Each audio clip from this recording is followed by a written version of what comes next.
Hello guys, कैसे हैं आप लोग। आज हम पढ़ेंगे मेद धातु के बारे में। इसके पहले हमने रस धातु, रक्त धातु, मांस धातु को कवर किया। अगर आपने वो वीडियो नहीं देखा तो जाके चैनल पे देखें। अगर आप सीक्वेंस से ही पढ़ेंगे तो ये आपको धातु अच्छे से समझ में आएगा। और ये क्या है, एक धातु दूसरे धातु से लिंक है, तो इसलिए एक एक धातु अच्छे से पढ़े और एग्जाम में अच्छा मार्क्स स्कोर करे। तो हम देखेंगे मेद धातु। मेद धातु के परिचय में देखेंगे कि जो धातु शरीर में स्निग्धता लाता है वह मेद धातु है। मेद धातु का श्रेष्ठ कार्य क्या है? स्नेहन, यानी कि बॉडी के जो लुब्रिकेशन करता है, जो बॉडी को स्नेहन प्रदान करता है, वही मेद धातु होता है। ठीक है।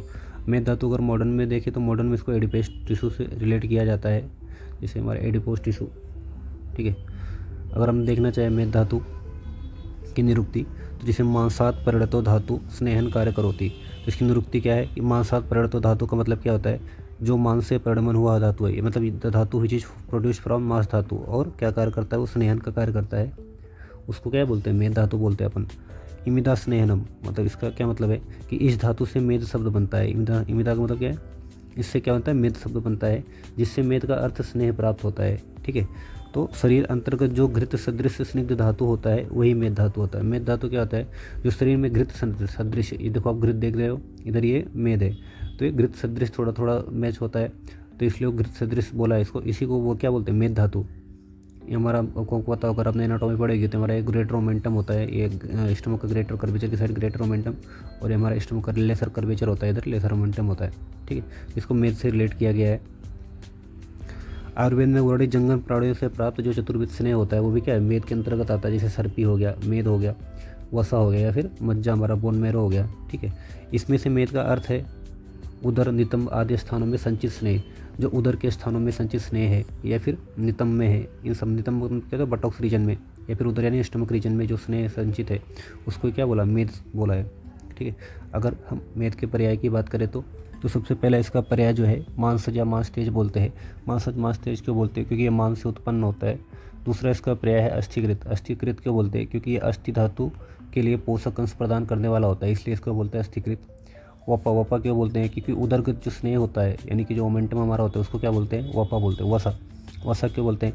क्योंकि जो मांस का स्नेह है या फिर मांस पकने के बाद जो निर्माण होने वाला तेल सदृश स्नेह है उसको बोलते हैं वसाम। ठीक है। मस्तुलुंग या मस्तिष्क भी बोलते हैं इसको, गोंद भी बोलते हैं। मस्तुलुंग क्यों बोलते हैं? कि जो मस्तिष्क का स्नेह है उसको क्या बोलते हैं? मस्तुलिंग। ठीक है। गोंद क्यों बोलते हैं? क्योंकि गोंद, गो का मतलब क्या होता है? वाणी और बुद्धि। जो मस्तिष्कगत बुद्धिजन स्नेह है उसको क्या बोलते हैं? गोंद बोलते हैं। ठीक। तो हम देख सकते हैं जो हमारा CSF है इसको किससे रिलेट किया गया है, या फिर मस्तिष्क में जो है उसको गोंद से रिलेट किया गया है, या फिर मस्तुलुंग, यानी CSF किसको है? मस्तुलुंग। CSF को क्या बोलते हैं? मस्तुलुंग। इसके बाद अगर मेद के स्थान की बात करें कि मेद बॉडी में कहाँ कहाँ पे होता है, इसका स्थान क्या होता है, तो वैसे तो देखें तो मेद तो सर्व शरीर में सर्वांग व्याप्त होता है। क्या होता है? सर्वांग व्याप्त होता है। लेकिन विशेषता देखें तो त्वचा और मांस के बीच में मेद व्याप्त है। कुछ विशेष स्थान अगर मेद के देखें तो जैसे उदर में आंत को आच्छादित करना, जैसे ये हमारा आंत्र है यानी कि इंटेस्टाइन रीजन हो गया, तो इसको आच्छादित कर रहा है। आच्छादित मतलब कवर कर रहा है, उसको कवरिंग कर रहा है, इसको प्रोटेक्शन का काम करता है। ठीक है। और छोटी अस्थियों यानी स्मॉल बोन्स होते हैं उसमें भी मेद पाया जाता है। हमारा जो स्फीक रीजन है, नितंब है, ठीक है, ये हमारा स्फीक हो गया, नितंब हो गया, तो इन रीजन्स में क्या होता है? फैट का डिपोजिशन होता है, या फिर उर रीजन है, चेस्ट रीजन में, स्तन रीजन में, यानी कि ब्रेस्ट के, फीमेल ब्रेस्ट में। इनमें जब विशेषता स्त्रियों में यौवन काल, इन स्थानों में क्या होता है? जब यौवन काल आता है स्त्रियों में तो वो भरे भरे लगते हैं, यानी कि पुष्ट हो जाते हैं। तो उसमें क्या होता है? मेद का एक्युमुलेशन हो जाता है, तो इससे हरे भरे लगते हैं और इनमें गौरवता आ जाती है और क्या विशालता को प्राप्त होती है। ठीक है। और उसके बाद अगर मेदवा स्रोतस के मूल स्थान देखें तो मेदवा स्रोतस नाम मूल स्थान वृक्क और क्या है? वपावाहन। वृक्क का मतलब क्या है कि हमारे किडनी, और वपावाहन का मतलब जो अभी ओमेंटम अभी हमने देखा ग्रेटर और लेसर ओमेंटम। तो मेदवा स्रोतस का मूल स्थान वृक्क और वपावाहन है, अब आचार्य चरक जी कहते हैं हमारे। ठीक है। मेद और कफ का क्या होता है? आश्रय आश्रय संबंध होता है। ठीक है। और दोनों के क्या होते हैं? गुण यानी प्रॉपर्टीज़ क्या होती है? सेम होती है। मेद का अगर स्वरूप की बात करें तो मेद का स्वरूप दिखता कैसे है? तो हमने भी देखा घृत सदृश होता है, स्नेह गुण प्रधान होता है। कैसे? जिसने घृत भी कैसा होता है? स्नेह होता है। और ये कैसा होता है? द्रव धातु होता है। और सार्वभौम द्रव्य होने के कारण क्या आता है? गुरु होता है। पचने में नहीं क्या होता है? भारी होता है। अगर हम बात करें संगठन की तो हमने जितनी भी धातु पढ़ी सब में यही पढ़ते आए हैं कि सर्वद्रव इदम पंचभौतिकम अस्मिन् अर्थे। जो सारे द्रव्य है वो पंचभौतिक संगठन के बने होते हैं, फिर भी उनमें किसी न किसी महाभूत की अधिकता होती है। अगर हम बात करें ऐसे मेद धातु के बारे में तो आचार्य सुश्रुत जी कहते हैं, क्या कहते हैं कि मेदो जल पृथ्वी व्यात्मकम, ठीक है। तो इस सूत्र के अनुसार क्या होता है, मेद धातु में जल और पृथ्वी महाभूत की क्या होती है, अधिकता होती है। कुछ आचार्य क्या मानते हैं कि मेद में सिर्फ जल महाभूत की अधिकता होती है, लेकिन आचार्य जो डल्लड़ है यानी सुश्रुत के जो टीकाकार डल्लड़ है वो क्या बोलते हैं कि जल और पृथ्वी महाभूत की दोनों की अधिकता होती है। अगर मेद के प्रकार की बात करें तो अस्थायी पोष्य, ठीक है, तथा अस्थायी पोषक, ऐसे दो प्रकार का मेद धातु हमारा होता है, ये आपको याद करना है। ये पहले भी हमने जो वीडियो लिया धातु के उसमें हमने बता रखा है कि पोष्य क्या होता है, पोषक क्या होता है। अगर आपने नहीं देखा तो जाके देखें।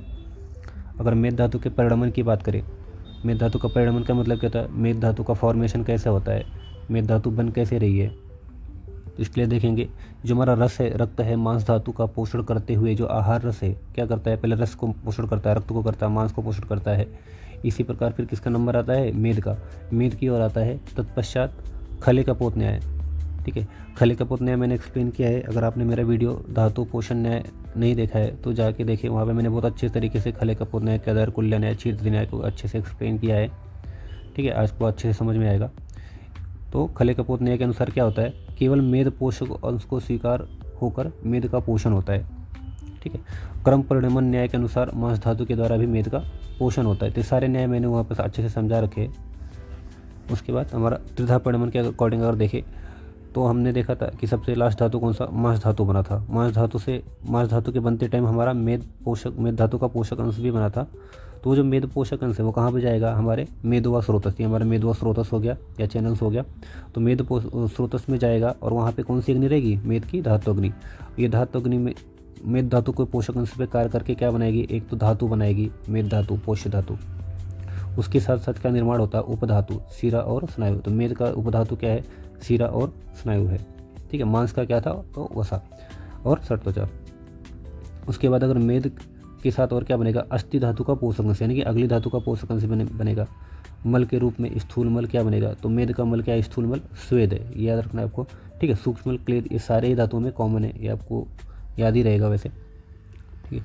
उसके बाद परिणमन काल। अब परिणमन काल क्या होता है कि इस धातु को फॉर्मेशन में कितना समय लग रहा है। तो अलग अलग आचार्यों का अलग अलग मत है। आचार्य चरक कुछ और कहते हैं, आचार्य सुश्रुत कुछ और कहते हैं, लेकिन आचार्य चरक क्या कहते हैं कि संतत्या भोज धातु नाम परिवृत्त स्तुरु चक्रवर्त, कि ये जो साइकिल है कि भोजन से लेकर मतलब जो धातुओं का निर्माण होता है वो लगातार चलती रहती है। हालांकि क्षरण तथा आपूर्ति ये घटनाएं परिविस्तृत चक्रवर्त यानी हमेशा चलती रहती है। इस न्याय के अनुसार अनुव्यक्त क्या है, अनुव्यक्त चलती रहती है।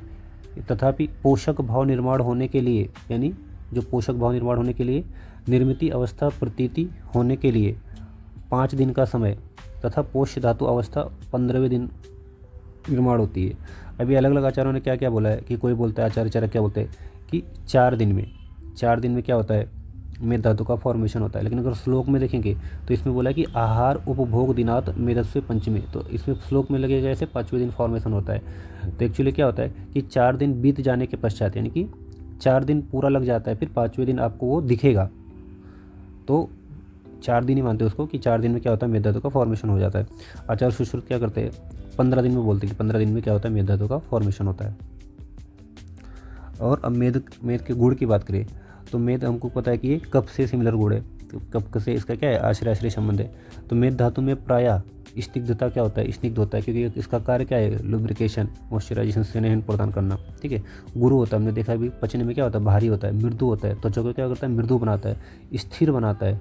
ये गुण अधिकता से दिखाई देते हैं, ठीक है। इसके अलावा श्लक्षण होता है, ठीक है, पिच्छिल होता है, सांद्र होता है, श्वेत वर्ण का होता है। ये गुण भी क्या होते हैं, अनुभूत होते हैं, यानी कि प्रचुर मात्रा में होते हैं। उसके बाद मेद के स्नेह अंश के कारण अंग मृदुता, मतलब कि जो मेद का जो स्नेह अंश है, मेद में जो स्नेह होता है उसके कारण अंग मृदु, यानी कि इस त्वचा कैसी होगी, कोमल होगी हमारी, अंग मृदु त्वचा। केस भी कैसा होगा, चमक होगा, उसमें एक लश्चर होगा केस में उत्पन्न होती है। फिर या फिर हम शीत और उष्ण, यानी कि जो शीत है, उष्ण है, आदि हानिकारक प्रभाव से मेद क्या करता है, शरीर की रक्षा करता है। देखते होंगे जो मोटे लोग हैं उनको ज़्यादा ठंड नहीं लगती, ठीक है। तो मेद क्या करता है, शीत और उष्ण दोनों से भी क्या करता है, रक्षा करता है शीत और हानिकारक प्रभाव से। अगर हम मेद के प्रमाण की बात करें तो प्रत्येक व्यक्ति के स्व अंजलि प्रमाण का उपयोग किया जाता है। जैसे जिस व्यक्ति का मेद का प्रमाण लेना है तो उसके ही दोनों हाथ को लेना है और उससे ही अंजलि प्रमाण लेना है। तो वैसे मेद का जो अंजलि प्रमाण है वो 2 अंजलि है। आचार्य चरक कहते हैं कि मेद का अंजलि प्रमाण कितना है, 2 अंजलि है। अगर गर्भों उपनिषद वाले, तो गर्भोपनिषद एक ग्रंथ है, तो उसमें मेद का जो प्रमाण है 2 प्रस्थ बोला है। क्या बोला है, 2 प्रस्थ, ठीक है। थोड़ा तो ये अलग है, तो ये आपको याद रखना है। उसके बाद मेद के कार्य, तो किसी भी धातु का कार्य है, तो हमने आपको बोला है कि एक जो श्लोक है, कॉमन श्लोक करके रखना है एग्जाम में, कि प्रीणनम जीवनम लेपस स्नेहो धारण पूर्णे गर्भोत्पाद चा धातु नाम श्रेष्ठ कर्म क्रमात् स्मृतम। तो यह 4 वाग्भट जी कहते हैं कि सभी धातुओं का क्या काम है, रस का तो क्या है, प्रीणन करना, रक्त का जीवन, मांस का लेपन, और जो मेद का है क्या, स्नेहन करना, क्या करना, पूरी बॉडी को स्नेहन, मॉइस्चराइजन, लुब्रिकेशन, ये सब प्रोवाइड करना। ठीक है, तो स्नेह मेद श्रेष्ठ कर्म, तो स्नेहन क्या करना, मेद का श्रेष्ठ कर्म है, आचार्य वाग्भट जी कहते हैं अष्टांग हृदय में सूत्र स्थान में। उसके बाद मेद आचार्य सुश्रुत क्या कहते हैं कि मेद स्नेह स्वेदो दृढ़म पुष्टिम अस्थानाम चा। अब क्या करते हैं कि जो मेद है क्या करता है, स्नेहन करता है, स्वेदन यानी कि क्या करता है, स्वेद की उत्पत्ति करता है, दृढ़म का मतलब क्या है, बॉडी को दृढ़ बनाता है, पुष्टि करता है। ठीक है, अस्थि की क्या करता है, पुष्टि करता है इन सब की। उसके बाद अगर स्नेह से बात करें तो मेद का प्रधान श्रेष्ठ कार्य क्या है, स्नेहन। ठीक है, अंग प्रत्यंगों में स्नेहन उत्पन्न करता है। ये लक्षण कैसे देखेंगे कि हमको स्नेहन है अच्छे से बॉडी में, या बॉडी हमारी रुक्षित है। ठीक है, तो वो कहाँ पे दिखेगा, तो हमारी जो नेत्र होगी, त्वचा होगी, केस होगा, जो ओष्ठ होगा, या फिर दंत, वर्ण, स्वर आदि में होने वाली स्निग्धता सुलभता से प्रतीत होती है। मतलब उसके केस कैसे होंगे, चमकेंगे, ओष्ठ कैसे होंगे, मुलायम होंगे, या फिर दंत कैसे होंगे, चमक वाइट वर्ण होंगे, वर्ण कैसा होगा, स्वर उसका कैसा होगा, मीठा होगा, मतलब अच्छी अच्छी बातें करेगा। तो ये सब स्निग्धता का तो प्रतीक है। ठीक है, पुष्टि कैसे करता है कि उत्तर धातु अगर मेद है तो किसका फॉर्मेशन करेगा ये, तो अस्थि धातु का पुष्टि करेगा या फिर फॉर्मेशन करेगा। स्वेद की उत्पत्ति, तो जो मेद धातु का जो मल है, जो मेद धातु का हमारा मल है वो क्या है, स्वेद है। मेद धातु का मल क्या है, स्वेद है। तो मेद धातु क्या करेगा, स्वेद की उत्पत्ति करेगा, और स्वेद की उत्पत्ति होती है इसलिए अति मेदस्वी पुरुषों में स्वेद की प्रवृत्ति अधिक होती है। जो अधिक मेदस्वी यानी कि जो अधिक मेदस्वी यानी कि जो अधिक मोटे लोग होते हैं उनमें स्वेद की प्रवृत्ति भी अधिक होती है और उनमें दुर्गंध भी आती है। ठीक है, तो किसके कारण होती है, मेद के कारण होती है। पुष्टि, शरीर को जो दृढ़ता प्रदान करेगा कौन करेगा, अब हमारा मेद धातु करेगा। मजबूती प्रदान कौन करेगा, मेद धातु करेगा। स्नेह के कारण ही स्थिरत्व प्राप्त होता है। अगर हमारे जॉइंट्स में जो स्नेह है, अगर स्नेह खत्म हो गया, संधियों में रुक्षता आ गई, सपरबन्नी जॉइंट उसमें रुक्षता आ गई, तो क्या करेंगे, वो बोन्स आपस में घिसेगी, कार्टिलेज घिसेगा, वहाँ पे इस तरह नहीं होगा, तो क्या होगा, दृढ़ता मजबूती होगा क्या, जॉइंट्स को नहीं होगा। तो इसलिए स्नेह क्या करता है, शरीर को पुष्टि और दृढ़ता और मजबूती प्रदान करता है। जो अणु परमाणुओं में दृढ़ बंधन का निर्माण होता है वो भी कौन करता है, तो मेद धातु करता है। अगर हम बात करें मेद सारता, तो मेद सारता हम पहले देखें कि तो जो जिस व्यक्ति में अच्छी मेद सारता होगी उसका वर्ण कैसा होगा, अच्छा होगा, कांतिमान होगा। स्वर कैसा होगा, मृदु, स्निग्ध और मधुर होगा। नेत्र कैसे चमकीला होगा, केश चमकीला होगा। लोम कैसा होगा, स्निग्ध होंगे। नख भी स्निग्ध, दंत भी स्निग्ध, ओष्ठ सारे क्या स्निग्ध होगा। मूत्र पुरुष में क्या होती है, स्निग्धता होगी। ठीक है, रुक्षता नहीं होगी। मूत्र पुरुष में स्निग्धता कैसे होगी, उसका मल इजीली पास होगा, उसको कॉन्स्टिपेशन ऐसी कोई शिकायत नहीं होगा। ठीक है, विशेषता स्नेह मेद सारणाम, ये जब सब क्या है, ये मेद सार के लक्षण है जिसमें मेद सारता अच्छी होगी। ठीक है, और ऐसे व्यक्तियों को वित्त यानी कि धन जो है, ऐश्वर्य है, जो उनका नाम होगा, सुख होगा, ऐसे लोगों को अच्छा मिलेगा। ठीक है, ऐसे लोग क्या होते हैं, सुकुमार होते हैं, आर्जो होते हैं, या फिर उपचार आचेष्टे, इसके उपचार करने में सहन होते हैं। ठीक है, उसके बाद स्निग्ध आचार्य हमारे सुश्रुत क्या कहते हैं, तो चरक के अकॉर्डिंग था हमारे आचार्य सुश्रुत क्या कहते हैं कि स्निग्ध मूत्र, उसमें मूत्र में कैसे होगी, स्निग्धता होगी। नेत्र में कैसा होगा, स्निग्धता होगी। उसका स्वर कैसा होगा, मधुर होगा। शरीर बृहद भारा पूरा होगा। ठीक है, आयास असहिष्णु मेधसा। और एक इसका ये है कि जो बृहद या स्थूल या भरे शरीर वाले होंगे उसका आयास यानी कि मतलब कि जो काम करेगा उसमें वो जो थक जाता है वो। ठीक है, ऐसा उसको लगता है, उसको जल्दी थकान आती है, ऐसा होता है। ठीक है, तो जो शुद्धतर या उत्कृष्ट गुणयुक्त तो सम्यक मात्रा में मेद उपस्थित होने पर अगले अवयवों में मेद के लक्षण विशेष रूप से स्पष्ट होते हैं। मतलब अगर उसके उसी में मेद अच्छा है तो जो अवयव है उसके यानी कि जो ओष्ठ दंत नख है, या फिर अवयव कौन से हो गया, ओष्ठ दंत केश नख लोम, ये सब क्या हो गए, उसके अवयव हो गए। तो इनमें क्या होता है, ये स्नेह युक्त होते हैं, स्निग्ध होते हैं, तेज युक्त यानी कि तेज और सतेज यानी कि चमकदार होते हैं, कांतिमान होते हैं। इसमें स्निग्धता दिखाई देती है। नेत्र त्वचा के द्वारा स्निग्धता स्नेह का आसानी से आकलन हो सकता है। स्वर भी स्निग्ध होता है यानी मृदु स्वर होता है उसका। शरीर बृहत होता है, स्थूल होकर भी आयास उसको जल्दी थकान लगती है। ठीक है, अब मेद धातु की उपधातु की बात करें तो मेद धातु का उपधातु क्या है, स्नायु। ठीक है, मेद धातु का स्नायु उपधातु। स्नायु को अगर मॉडर्न में लिगामेंट से कंपेयर करते हैं तो बोन टू बोन जो कनेक्ट करता है लिगामेंट होता है। ठीक है, यह रस्सी जैसा होता है, कैसा, रज्जु यानी रस्सी जैसे मजबूत होता है और लचीला शरीर अवयव है। उसका मेद धातु का क्या है, उपधातु है। अगर मेद के मल की बात करें तो तो हमने स्वेदस्तु मेदसम चरक आचार्य चरक क्या कहते हैं, जो स्वेद है यानी अर्थात पसीना जो है वो त्वचा से रोमकूप के द्वारा बाहर निकलने वाला पानी जैसा द्रवरूप मल है, ठीक है, तो इसको क्या बोलते हैं, स्वेद है। और आपने हमारे इसके स्वेद और आपने हमारे स्किन ग्लैंड्स की वीडियोस नहीं देखी तो आप हमने अच्छे से एक्सप्लेन किया है कि स्वेद का फॉर्मेशन कैसे होता है, स्वेट ग्लैंड्स कौन सी होती है, सीबेसियस ग्लैंड्स कौन सी होती है, ये भी एग्जाम में पूछा जाता है, तो वो जाके वीडियो देखे, वो वीडियो मैंने अपलोड कर रखा है। उसके बाद हम बात करें मेद वृद्धि की, तो मेद वृद्धि के आचार्य वाग्भट जी क्या कहते हैं कि तन्मेदस्थता श्रमम अल्पे अपि चेष्टते श्वासम स्पिक स्तन उदर लंबनम। क्या होता है कि श्रम यानी कि टायर्डनेस, उसको थकान जल्दी आ जाता है, जिसको मेद वृद्धि होता है उसको थकान बहुत जल्दी आता है।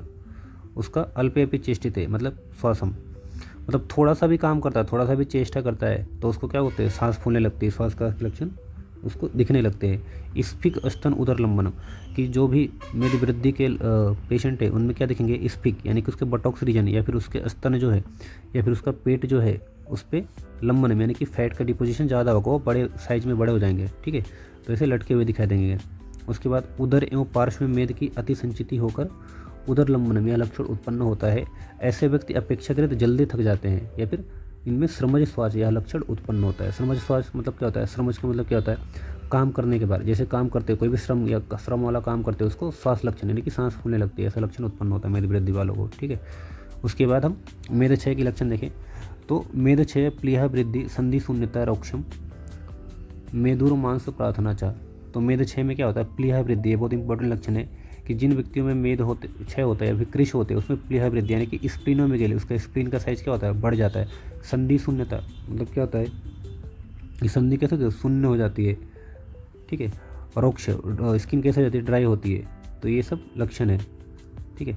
उसके बाद आचार्य हमारे वाग्भट जी क्या कहते हैं कि मेदस ही स्वप्नम कट्टा प्लीहो वृद्धि कृशांगता, कि जो मेदस है स्वप्नम कट्टा मतलब क्या हो गया, इसकी जो कमर है, कमर कैसे हो जाएगी, पतली हो जाएगी एकदम, और प्लीहा वृद्धि यानी कि स्प्लीनोमेगाली और कृशांगता मतलब कि शरीर कैसा हो जाएगा, कृश हो जाएगा। तो अगर हम देखें तो जो चिरकालीन व्याधि है, जैसे कि चिरकालीन व्याधि हो गई या फिर प्रमितासन उल्टा सीधा खाना खाया या फिर सूखा पड़ना, कुछ खा नहीं रहा, सूखा हो रहा है, ठीक है, सूखा आहार विहार ले रहा है, तो आदि कारणों से क्या होता है, मेद का क्या होता है, क्षय होता है, बॉडी में फैट क्या होता है, कम क्षय हो जाता है, तो शरीर का जो भार है उसमें अत्यधिक कमी आती है। कृशांगता मतलब कि शरीर पतला दुबला रहता है। मेद एवं कफ का निकट संबंध होने के कारण मेद क्षय से कफ क्षय के भी लक्षण होते हैं। जिसका भी मेद क्षय होगा उसमें क्या होगा, कफ क्षय के लक्षण भी दिखेंगे हमको, तो क्लिनिकल जिसका भी मेद क्षय होगा उनको कफ क्षय के लक्षण भी दिखेंगे उसमें, ठीक है। उसके जोड़ों में स्निग्धता कम हो जाने के कारण संधि शून्यता, मतलब ज़्यादा वो संधि का मूवमेंट नहीं कर पाएगा, जहाँ आपने देखा था संधि शून्यता, ठीक है। और विशिष्ट पूर्व लक्षण क्या है उसमें, प्लीहा वृद्धि यानी कि स्प्लीनोमेगाली, उसका स्प्लीन का साइज क्या हो जाएगा, बढ़ जाएगा। अगर आपको वीडियो अच्छा लगा है तो चैनल को सब्सक्राइब करो, वीडियो को लाइक करें। Thank you.